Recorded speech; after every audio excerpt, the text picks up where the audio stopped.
Bonjour et bienvenue sur une toute nouvelle émission totalement dédiée au golf. Chaque semaine, c'est un nouveau golf à découvrir, des résultats, un invité, mais aussi des rubriques matériel et conseils.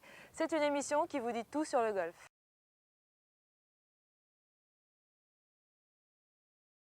Pour ce premier numéro, nous sommes au Golf National, situé à Saint-Quentin-en-Yvelines, à l'ouest de Paris. Nous vous parlerons de l'Open de France. L'Open de France est le plus ancien tournoi d'Europe continentale. Sur le green du 18, nous retrouverons Jean-François Rémézy qui nous fait l'immense plaisir d'être à nos côtés. Nous reviendrons sur ses 2 victoires consécutives à l'Open de France. Puis je vous présenterai l'élite française, ses joueurs et joueuses pro qui évoluent sur les différents circuits tout au long de l'année. Je vous donnerai ensuite les résultats de la semaine et pour finir, je vous réserve une petite surprise, alors restez avec nous. À quelques jours du début du printemps, mais sous des températures, elles, complètement hivernales, Jean-François Rémézy est revenu cette semaine pour la première fois sur le terrain de ses exploits. Pour se souvenir, pour revivre aussi un petit morceau de ces années qui ont tellement changé sa vie. Le retour, 9 mois plus tard, sur ce green sur lequel aucune émotion ne lui a été épargnée. De l'angoisse 2005, d'un coup lâché dans l'eau lors du play-off, à la plénitude 2004, d'une victoire déjà acquise, promise en tout cas. Sur ces quelques mètres carrés d'herbe rase, Jean-François Rémézy a tout connu. Il a aussi définitivement convaincu les sceptiques.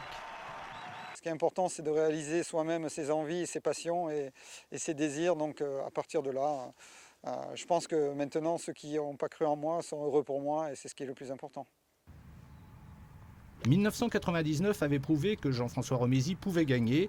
2004, puis 12 mois plus tard 2005, ont prouvé qu'il pouvait aussi gagner chez lui, sous la pression d'un public sevré de victoires françaises depuis 35 ans. Ses premières vraies joies dans ce sport, découvert il y a 27 ans. J'ai commencé le golf en été 79 à Chamonix en vacances avec mes parents et mon frère, complètement par hasard. Mon frère était avec mon père en se baladant, sont passés devant un golf et ont voulu essayer. Moi j'étais pas là et puis ils sont revenus complètement emballés. Ma curiosité a fait que je suis allé avec eux après et puis je pense que c'est une belle histoire d'amour et je dirais de passion qui a débuté à ce moment-là. De ces années de joueur amateur, marquées entre autres par une participation au championnat du monde par équipe, Rémézy n'a pas gardé de traces visuelles, pas plus qu'il n'en a gardé de ses premières années professionnelles. Le symbole est fort, ces époques ne constituent pas forcément de bons souvenirs. Pendant des années, j'ai essayé d'accéder au Tour européen et sans aucun succès, donc ça a été très difficile. Donc il y a plein de moments où j'ai failli arrêter. J'étais vraiment au bord du gouffre en fin 98, où j'ai failli complètement arrêter. Puis comme par miracle, je dirais, 2-3 mois après, je gagnais le PGA France début 99 et une semaine après, je gagnais l'Open d'Estoril sur le Tour européen. Donc, et c'est là où tout a basculé. L'homme est aujourd'hui mûr, les victoires ont chassé beaucoup de vieux démons, les tempes se sont faites grisonnantes, en même temps que le joueur a retrouvé la sérénité. Jean-François, vous avez dit vouloir gagner une 3e fois l'Open de France. Qu'est-ce qu'on va vous souhaiter d'autre cette année? Peut-être une victoire en Angleterre. J'aimerais bien aller dans les îles britanniques et leur manger un tournoi, comme on dit, pour que le golf français soit un petit peu plus reconnu dans les îles britanniques. Ce qui l'est déjà aussi, mais je pense que ce serait bien de regagner là-bas. Jean-François, c'était un honneur de vous avoir. Je vous remercie et je vous souhaite vraiment une excellente saison. Merci beaucoup. Et cet Open de France, on en reparle tout de suite. Année de centenaire, l'occasion est belle de se replonger quelques instants dans l'histoire pour mieux augurer de l'avenir. L'image a tendance à jaunir, mais la mémoire pas. Quelques photos suffisent à nous rappeler que, dès l'origine, les plus grands sont venus jouer en France. Ses premières lettres de noblesse, l'Open de France les a obtenues alors qu'il n'était qu'un nourrisson. Le golf en Europe venait de découvrir qu'il était possible de traverser la Manche et rapidement l'élite de ce sport a pris du plaisir dans cette escapade.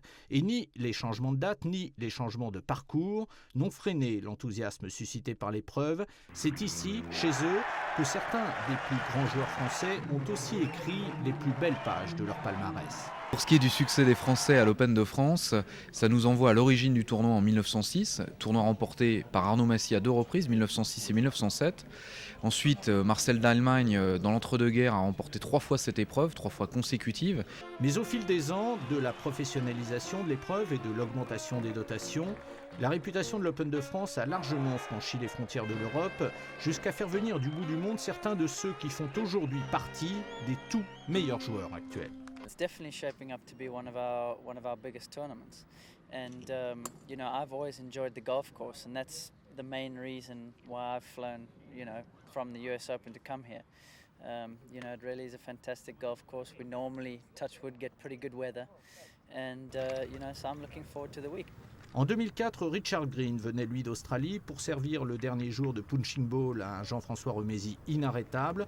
En succédant 35 ans plus tard à Jean Garayalde, le Nîmois a non seulement ouvert une brèche dans laquelle se sont donc engouffrés dès l'année suivante 3 autres joueurs français, mais il a aussi arraché au public français un surcroît d'intérêt que d'autres, plus jeunes, ont maintenant la charge de faire perdurer. Alors derrière, ça pousse.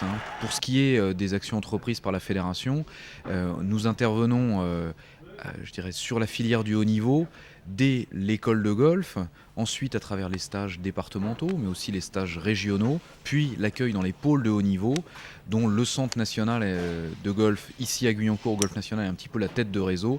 Évidemment, on met à leur disposition un encadrement, des moyens pour les accompagner vers la plus haute performance. Cette année, un pas supplémentaire sera fait vers l'objectif de faire de l'Open de France un des plus grands tournois d'Europe. Et ceci, sans qu'une virgule ne soit changée à la philosophie, aucune garantie de participation ne sera accordée. L'Open de France entre dans sa maturité sans renier sa conviction. L'avenir lui donnera certainement raison. Le passé, j'y tiens, ce sont nos racines. Ce qui me passionne, c'est l'avenir. Et pour moi, c'est un nouveau départ d'un nouveau siècle golfique. Et je suis convaincu qu'en France, on n'est qu'au démarrage du golf. Parcours encore amélioré dans le sens d'une plus grande sélectivité, nouvelles installations. Pour encore grandir, l'accessoire devient essentiel.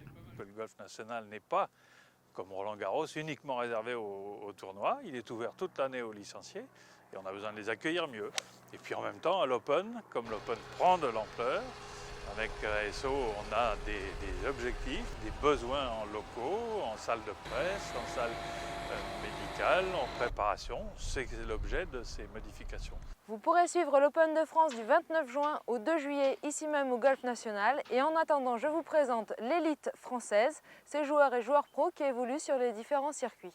Derrière Jean-François Remézy, 23e européen et meilleur français à l'ordre du mérite à la fin de l'année 2005, ils sont plusieurs à pouvoir prétendre cette année à un, voire plusieurs coups d'éclat.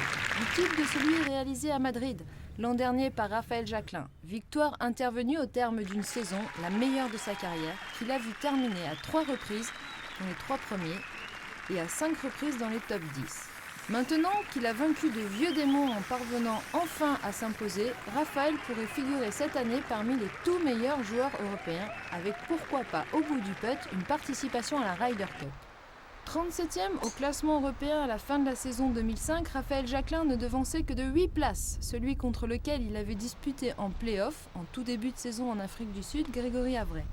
Avray qui sur la saison entre à 4 reprises dans les 5 premiers. Avec Avray, c'est presque une nouvelle génération de golfeurs français qui est en route. Génération à laquelle appartient aussi François de la Montagne, qui à l'Open de France avait terminé juste derrière lui à la 5e place. À peine 27 ans, le fils de l'ancien joueur de football professionnel a démarré la saison 2006 en fanfare, en terminant 12e à Abu Dhabi et 13e à l'Open de Singapour, à 7 coups seulement du vainqueur. Il faudra surveiller cette année François de la Montagne, tout comme il faudra aussi surveiller Grégory Bourdi qui a réussi à surmonter la déception d'avoir été disqualifié lors du passage des cartes européennes. En terminant 2e du circuit sud-africain, grâce entre autres à sa superbe 3e place à Fancourt, Grégory s'est ouvert de nouvelles portes d'accès au circuit européen. Lui aussi pourrait s'installer cette année dans le haut de la hiérarchie. Enfin, comment ne pas mentionner les ambitions américaines de Thomas Levé qui, dans quelques jours, disputera un Master qu'il avait terminé l'an dernier à la 13e place. Comment ne pas espérer aussi de toujours possibles coups d'éclat de celui qui est la locomotive de cette génération, un Jean Van de Velde qui aujourd'hui n'est plus blessé, qui quand ça rigole peut toujours être dangereux pour tout le monde. Chez les femmes, il faudra cette année avoir en permanence un œil sur les États-Unis, où Karine Nischer rempile, après avoir terminé l'an dernier 30e du circuit américain.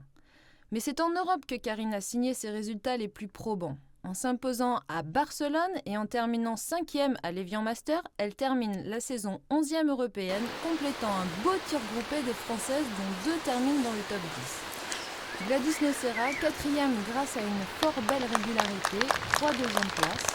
Et Ludivine Kreutz, 8e avec 2 victoires, à Tenerife et en Hongrie, et une 2e place au Portugal. Terminons cette revue d'effectifs avec celle qui, année après année, reste une des valeurs sûres du golf français. Marine Monet a terminé en 2005 à la 3e place du KLM aux Pays-Bas. Ce jour-là, c'est une autre Française qui avait gagné, Virginie Lagoutte. Le mois de mars, c'est traditionnellement la période où se dessinent les premières tendances. Plusieurs tournois ont déjà eu lieu et nous permettent d'avoir déjà une idée assez précise de ce que pourrait être la saison 2006. Tiger Woods est déjà là en l'espace de 1 mois et demi. Le numéro 1 mondial remporte 3 tournois. Le Buick Invitational sur le parcours de l'Ayola en Californie.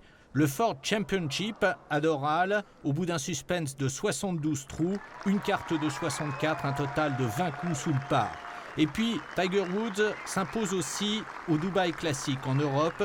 Encore une victoire à l'arraché, puisqu'obtenue au terme d'un play-off disputé face à Ernie Els. Els, 2e à Dubaï, mais qui signe pour un joueur qui relève de blessures un début de saison exceptionnel, marqué par une victoire au Dunhill Championship et une 2e place à l'Open d'Afrique du Sud. Je vous avais promis une petite surprise et maintenant l'image de la semaine, regardez. Et aujourd'hui, ce ne sera peut-être pas toujours le cas. L'actualité nous offre non pas une, mais plusieurs images insolites, où quand les éléments se liguent contre le joueur, regardez, ça se passe de commentaires.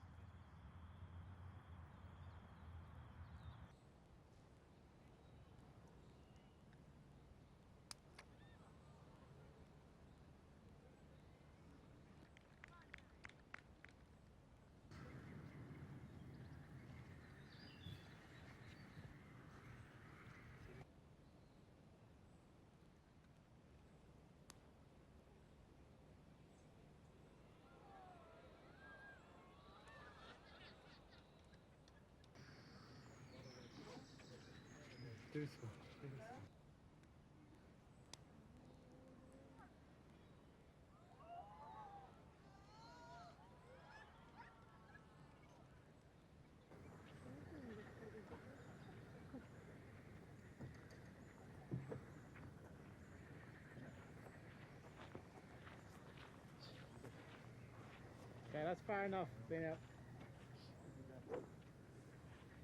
Okay. That's fine, thanks.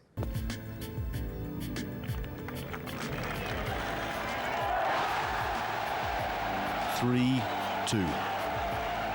Van der Velde off.